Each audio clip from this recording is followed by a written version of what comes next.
Hi class, welcome all of you. तो हम अपने एनालॉग इलेक्ट्रॉनिक्स में कल टाइप्स ऑफ डायोड पढ़े थे, टाइप्स ऑफ डायोड पढ़ लिए थे। तो जो उसमें सबसे ज्यादा हमें डिटेल में पढ़ना है, तो पीएन जंक्शन डायोड तो हम पढ़ ही रहे हैं, लेकिन और भी जो सबसे ज्यादा डिटेल में पढ़ना है, ठीक है, वो हमें पढ़ना है क्या? वो हमें पढ़ना है जेनरल डायोड। तो एनालॉग इलेक्ट्रॉनिक्स का लगभग ये 6वां लेक्चर है। तो एनालॉग इलेक्ट्रॉनिक्स का नेक्स्ट टॉपिक जो है वो हम पढ़ते हैं इसमें जेनरल डायोड को। तो पढ़े थे हम, अच्छे से पढ़े थे, लेकिन उसके कुछ चीजें और बाकी, जैसे इसका जेनरल डायोड का वी आई कैरेक्टरिस्टिक कैरेक्टरिस्टिक जैसे हम पीएन जंक्शन डायोड का वी आई कैरेक्टरिस्टिक देखे थे, आई वी की कैरेक्टरिस्टिक देखे थे, है ना, ग्राफ देखे थे, और आइडियल डायोड पढ़े थे। वैसे आइडियल डायोड और आइडियल जेनरल डायोड भी पढ़ेंगे, ठीक। तो देखो वी आई कैरेक्टरिस्टिक, सबसे बड़ी बात मैं आप लोग को बता भी दिया था कि जो आपका ये डायोड होता है, जो डायोड होता है, वो as a voltage regulator use करते हैं।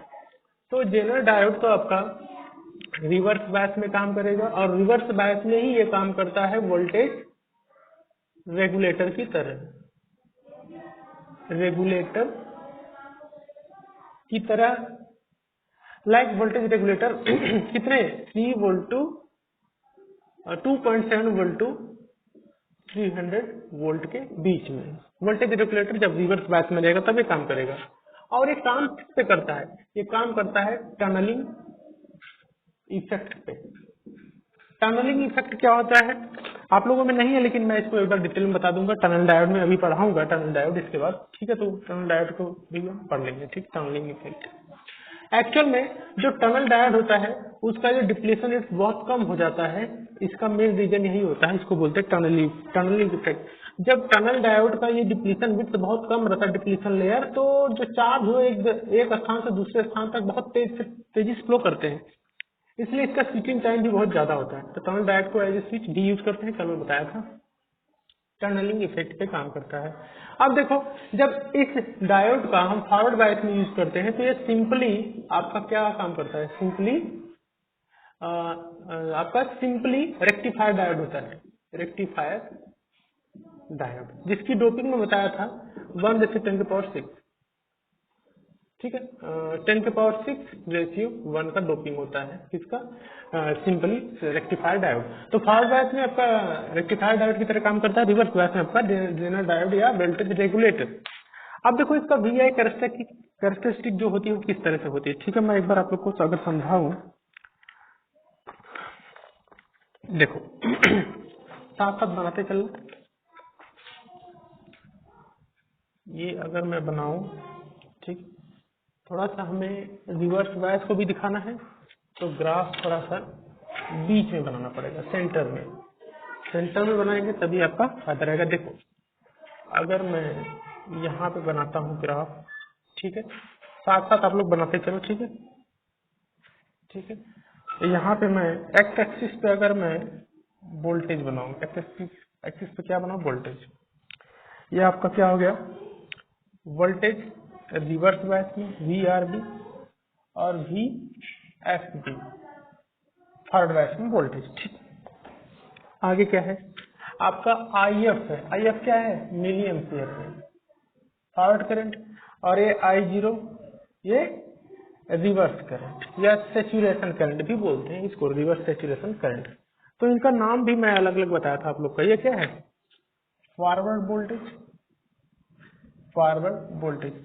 अगर मैं जेनरल डायोड का ग्राफ बनाऊं वी और आई के बीच में, आई और वी और आई, देखो वी एक्स एक्सिस पे और आई वाई एक्सिस पे, ठीक है। ये क्या है? वाई डैश, और ये एक्स डैश, ठीक।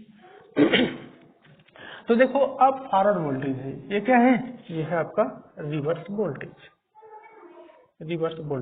ठीक है। मैं जानबूझ के आप लोग को नहीं पहले से नहीं लिख रहा हूँ, क्योंकि इसके वी आई कैरेक्टरिस्टिक को हम पढ़ेंगे तो आपका ज्यादा कॉन्सेप्ट क्लियर होगा।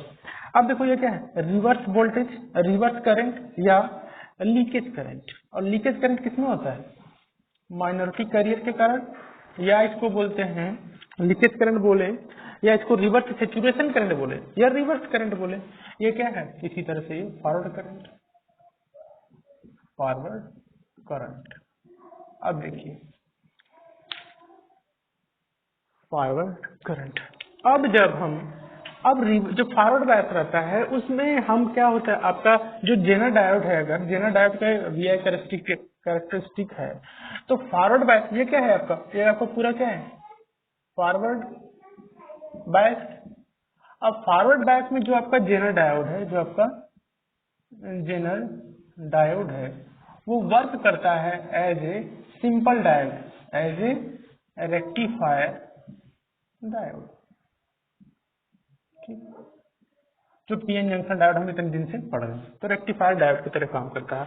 तो इसका किस तरह से ग्राफ बनेगा, देखिए पहले शुरुआत में कोई करंट नहीं, जीरो पे, फिर धीरे धीरे 0.2 जैसे आया जर्मेनियम के लिए तो ये करंट बनने लगा, ठीक।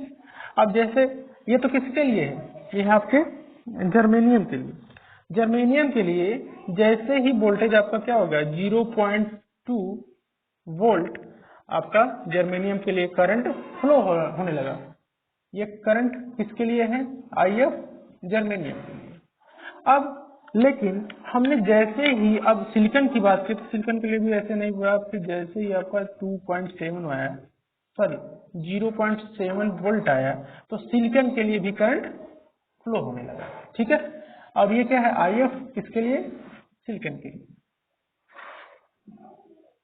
0.7 वोल्ट पे। तो किसी डायोड को जब हम फॉरवर्ड बायस में कनेक्ट करते हैं तो उनका करंट वोल्टेज बढ़ाते बढ़ाते जिस वोल्टेज पे उसमें करंट फ्लो होने लगता है, करंट का फ्लक्चुएशन होने लगता है, करंट फ्लो होने लगता है, तो उस वोल्टेज को बोलते हैं कट इन वोल्टेज। क्या बोलते हैं, कट इन वोल्टेज। जितना भी ध्यान रखो, इसको क्या बोलेंगे, फॉरवर्ड बायस में करंट फ्लो होने लगा 0.7, तो कट इन वोल्टेज जर्मेनियम के लिए कितना है, 0.2 volt. Cut in voltage germanium के लिए क्या है, 0.2 वोल्ट, और यही कट इन वोल्टेज सिलिकॉन के लिए कितना है, 0.7 वोल्ट। तो ये दोनों क्या है, फॉरवर्ड वोल्टेज, जिसके के लिए अब यहाँ पे क्या है, आपका डायोड जो है सिंपली आपका क्या है, नॉर्मल डायोड है, नॉर्मल डायोड। और यहाँ पे जो रेक्टिफायर डायोड की तरह काम कर रहा है आपका जेनर डायोड। अब देखो इसमें तो कट इन वोल्टेज है, लेकिन यहाँ पे कट इन वोल्टेज नहीं होगा। फॉरवर्ड बायस में आपका क्या होगा, cut in voltage, cut in voltage in forward bias, not in reverse bias. ध्यान रखो, ये सब चीजें की पॉइंट्स हैं। अब देखिए अगर मैं आगे बात करूं कि ये आपका है, तो अगर मैं इस तरह से इस करंट की बात करूं, हाँ रिवर्स करंट, और इसके लिए जनरेटर के लिए, तो बहुत धीरे धीरे मतलब बढ़ाते जाए, वोल्टेज बढ़ाते जाओ बढ़ाते जाओ बढ़ाते जाओ, तो एक ऐसा पॉइंट आएगा, ठीक है, एक ऐसा पॉइंट आएगा जहां पे आपका करंट क्या होगा, सीधे कांस्टेंट हो जाएगा, ठीक है, सीधे आपका करंट क्या होगा, कांस्टेंट हो जाएगा। मतलब वो वोल्टेज क्या होगा, 0.7 वोल्ट से 300 वोल्ट के बीच में, ठीक है। तो जैसे ही आपका क्या होगा, ये आपका यहाँ जो पॉइंट आया, ठीक है, यहाँ पे ये वोल्टेज आपका क्या हो जाएगा, कांस्टेंट हो जाएगा, ठीक है। तो ये पॉइंट जो है इसको वो क्या बोलेंगे, -VBR। अब VBR क्या है, अब VBR वो वोल्टेज है जहां पे करंट बहुत तेजी से कॉन्स्टेंटली फ्लो होने लगा, किसके लिए, आपका जनरल डायोड के लिए। तो VBR को बोलते हैं ब्रेक डाउन वोल्टेज। क्या बोलेंगे इसको, ब्रेक डाउन वोल्टेज बोल सकते हैं। जेनर डायोड के केस में इसको क्या बोलते हैं, इसको बोल सकते हैं नी वोल्टेज, नी वोल्टेज, क्या बोल सकते हैं, नी वोल्टेज। या तो अब जो इसमें करंट फ्लो हो रहा है, जो हम करंट यहाँ पे, अब भाई देखो इसमें आई, समझ लो कि IZ फ्लो हो रहा है कोई करंट, ठीक है, IZ कोई करंट फ्लो हो रहा है, तो अब VBR पे करंट IZ फ्लो हो रहा है, तो IZ को क्या बोलेंगे, IZ को बोलेंगे नी करंट। क्या बोलेंगे, नी करंट। नी वोल्टेज था उसमें, इसमें नी करंट होगा, ठीक है, समझ रहे हो ना। और या इसको बोलते हैं, इसी को बोलते हैं IZ को मीन करंट, इसको बोल दो नी करंट या मीन करंट। तो आपका ये क्या है, आपका जेनर डायोड का वी आई कैरेक्टरिस्टिक। तो आई थिंक आपको ये समझ में आया होगा। तो एक बार आप लोग इसको एक समझ लिए, फिर से एक बार बनाने की कोशिश करना, ठीक है। पूरा का पूरा अगर आपका नंबर देखो, एक चीज और है, अगर मैं वोल्टेज देखो यहाँ पे एक बार क्लियर कर दूं मैं आपको। आई जेड के मान लो इसको, ठीक है। और यहाँ पे क्या है, समझ लो वोल्टेज क्या है, वी जेड है, ठीक है। और थोड़ा सा ये यहाँ पे जो वेरिएशन आया है, ठीक है, चलो ठीक है, इतना ही मान लो पहले वी जेड है ये, मतलब एक नी वोल्टेज क्या है वी जेड, और करंट क्या है आई जेड किसी पॉइंट पे। तो देखो आगे हम पढ़ते हैं इसी में डायनेमिक रेजिस्टेंस। देखो क्या होता है इसी का, अगर हम बोले डायनेमिक रेजिस्टेंस किसका, जेनर डायोड का। तो जेनर डायोड को डायनेमिक रेजिस्टेंस कहाँ से निकलेगा, रेजिस्टेंस कहाँ से लिखता है, वोल्टेज अपन करंट, वही सब चीजें ना। तो आर जेड बराबर होता है delta we two upon delta V z upon delta I Z.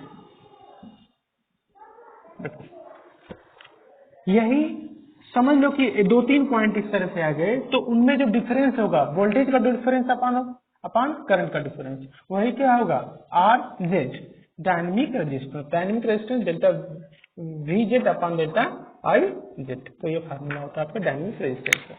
अच्छा देखो, अगर मैं एक चीज और लिख लो इसी में डायनेमिक रेजिस्टेंस के आगे ही, ये तो किसके लिए हो गया आपके जेनर डायोड के लिए, जेनर डायोड के लिए। अगर मैं बताऊं आपके नॉर्मल डायोड, नॉर्मल डायोड, अगर इस केस में मैं नॉर्मल डायोड की बात करूं, तो नॉर्मल डायोड के लिए बात करूं तो for ideal zener diode, normal नहीं यहाँ पे आइडियल जेनर डायोड, जेड में बना रहा हूँ, जेड बना के क्रॉस कर दे रहा हूँ सर्किल, तो मतलब समझ लो कि जेनर डायोड। तो for ideal zener diode, for ideal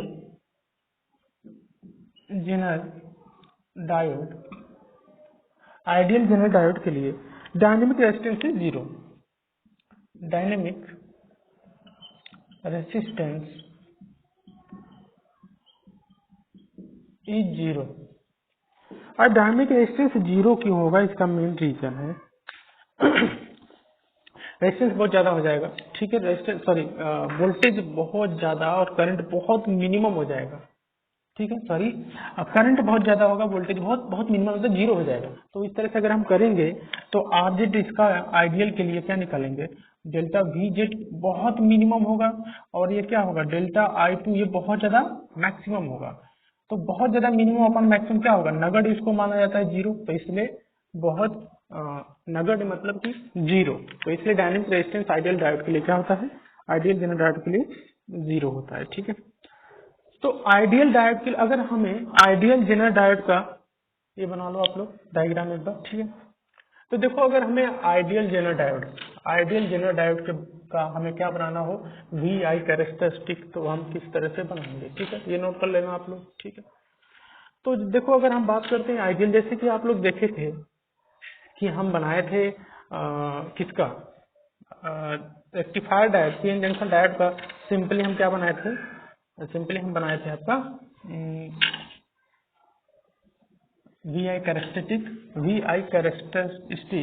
ideal diode के लिए। तो वो किस तरह से था और ये किस तरह से रहेगा। अगर मैं बात करूं आपके आइडियल आइडियल जेनर डायोड, तो इसके लिए किस तरह से अगर बनाओगे आप सर्किट बनाओगे, तो सिंपल क्या आएगा, यही आपका ये ग्राफ आएगा।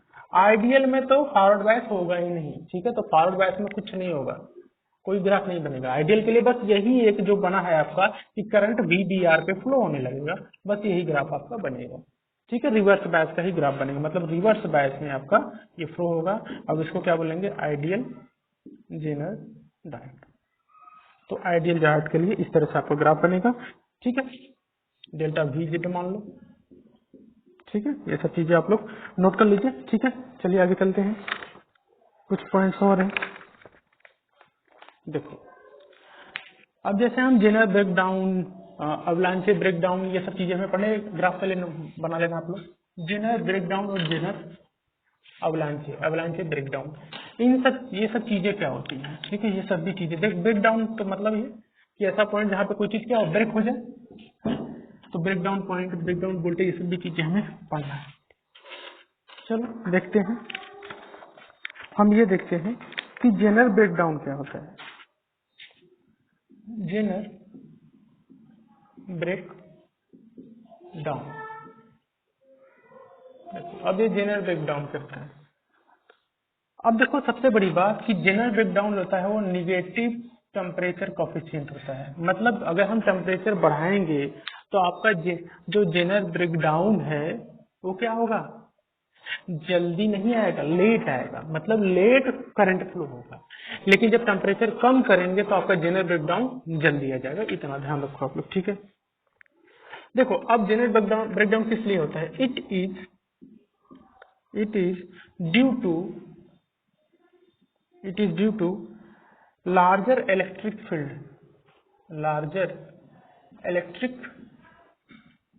फील्ड, साथ साथ नोट करते हुए चलिए, larger electric field intensity, larger electric field intensity के कारण क्या होता है, जेनर ब्रेकडाउन होता है, ठीक है। आगे है देखो इसी में, ठीक है, इसी में कुछ चीजें हैं जिसको आपको जानना है, ठीक। इसी में है zener breakdown occurs for breakdown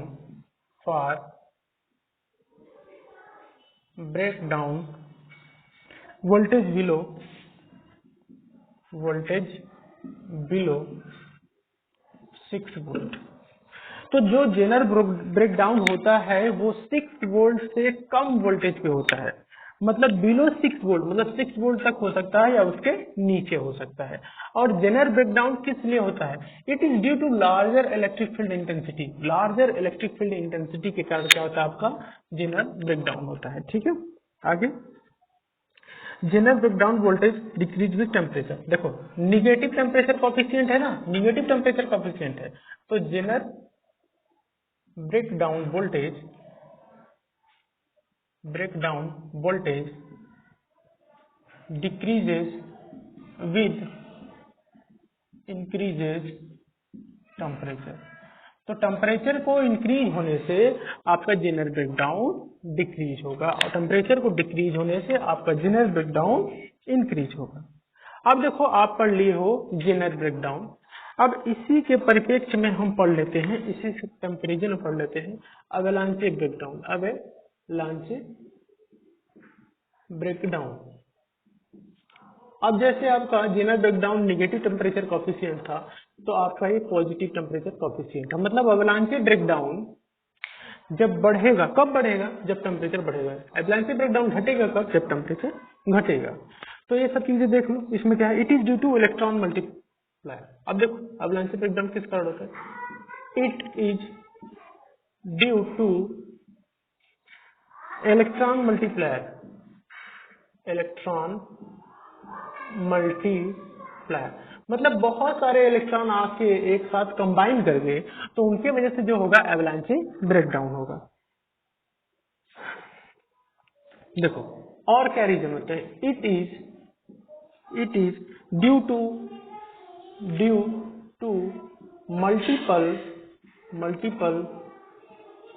multiple collision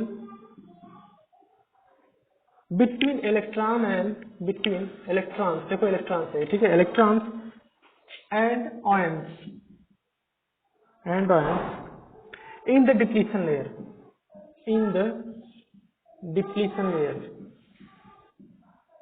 देखो अब ये किस रीजन से होता है, ये इस रीजन से होता है कि जब किसमें डिप्लीशन लेयर आपको पता है, उसमें इलेक्ट्रॉन और जो जैसे होल्स है, इलेक्ट्रॉन और जो भी चार्ज है, इलेक्ट्रॉन और होल्स ही है एक्चुअली। तो डिप्लीशन लेयर में जब इलेक्ट्रॉन जाता है तो वो दूसरे आयन के साथ जब मिलता है तो उससे क्या बनता है, इलेक्ट्रॉन का मल्टीप्लायर होता है। उसी से क्या होता है, आपका अवलांचे ब्रेकडाउन वोल्टेज होता है, ठीक है। अब इसको क्या बोलते हैं, जब ये इलेक्ट्रॉन मल्टीप्लायर होता है, कोलिजन होता है, तो इस कोलिजन को इलेक्ट्रॉन और दूसरे भी चार्ज है उनके कोलिजन को क्या बोलते हैं, इम्पैक्ट आयनाइजेशन। क्या बोलते हैं, इम्पैक्ट आयोनाइजेशन, केमिस्ट्री में आप लोग पढ़े होंगे आयोनाइजेशन, ठीक। देखो एक चीज और बहुत, जैसे जनरल ब्रेकडाउन जो था वो 6 वोल्ट से कम होता है, तो एवलांचे ब्रेकडाउन ठीक है जो होता है इज ग्रेटर देन 6। तो 6 वोल्ट से ज्यादा क्या होता है आपका एवलांचे ब्रेकडाउन, और लेकिन वो जनरल ब्रेकडाउन 6 वोल्ट से कम होता है।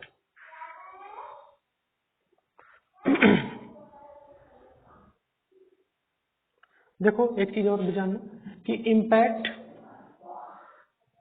Ionisation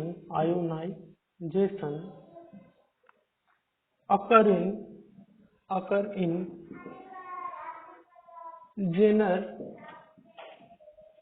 avalanche breakdown, avalanche breakdown।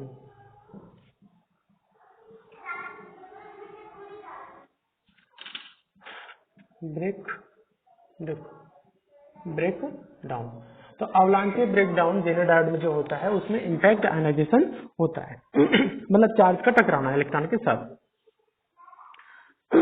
देखो एक चीज और, लार्ज करंट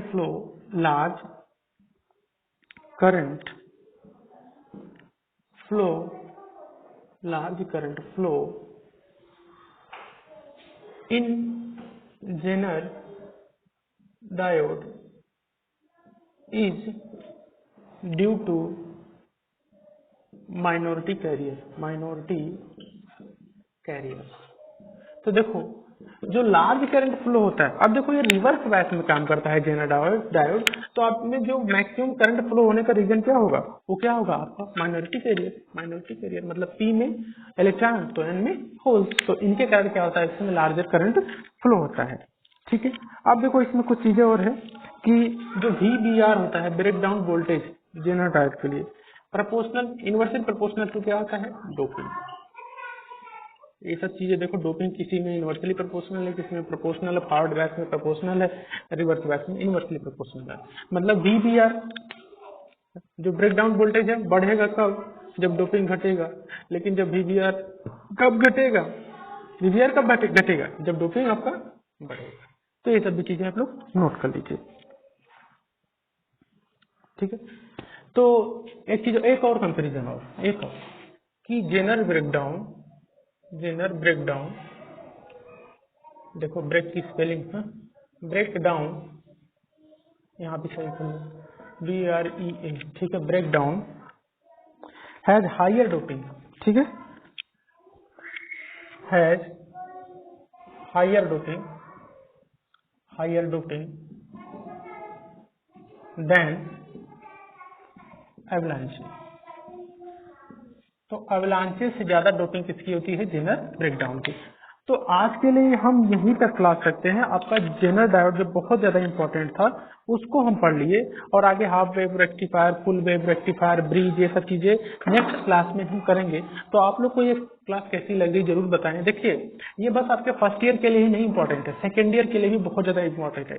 ये देखिए डायरेक्टली आपके क्वेश्चंस मिल जाएंगे। आप लोग एसएससी जेईई में कभी, अभी तक मैंने जितना पढ़ाया, आप लोग एसएससी जेईई में इलेक्ट्रिकल से रिलेटेड देखना, 1-2 क्वेश्चन तो आ ही गए होंगे, ठीक है। तो ये सब चीजें आप लोग थोड़ा सा ध्यान दिया करो, क्योंकि आपको ऐसी चीज पढ़ाई जा रही है जो कि हमेशा के लिए आपके काम आएगी। तो आप लोग क्लास देखिए, रेगुलरली नोट्स बनाते चलिए, क्योंकि भले एग्जाम चल जाए या नहीं हो या हो भी, तो भाई नॉलेज तो जरूरी है यार, ठीक है। बिना नॉलेज के कुछ होने वाला नहीं है, ठीक है। तो आज के लिए इतना रखते हैं। Thank you class.